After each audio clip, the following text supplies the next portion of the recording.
ty ranobe ty tsy firy fogna ny olo vonoiny sady mitondra biby no mitondra zavatra tsy hita maso anaty rano ao. Damisoa and his family were forced to move from their ancestral land in southern Madagascar by drought linked to climate change.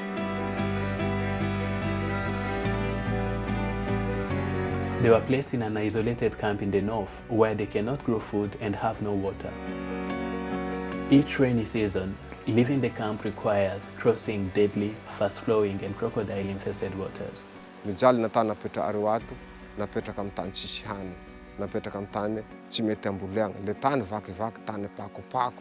Damisoa has been advocating for the residents, but his pleas have gone unanswered, and aid is almost exclusively concentrated in drought-stricken southern Madagascar. Isaka ny zanakanay marefy ato amin'ny tany gouvernorat ato, io 420 tsaiky, de mipetraka, tsisy hanigny hoanigny, tsy mianatra, tsisy lamba itafy.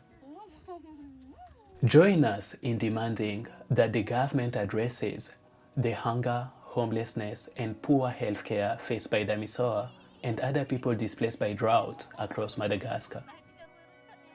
Raha fa misy ny tsy sakafo de raha fa tsy fampijery zahay de maty.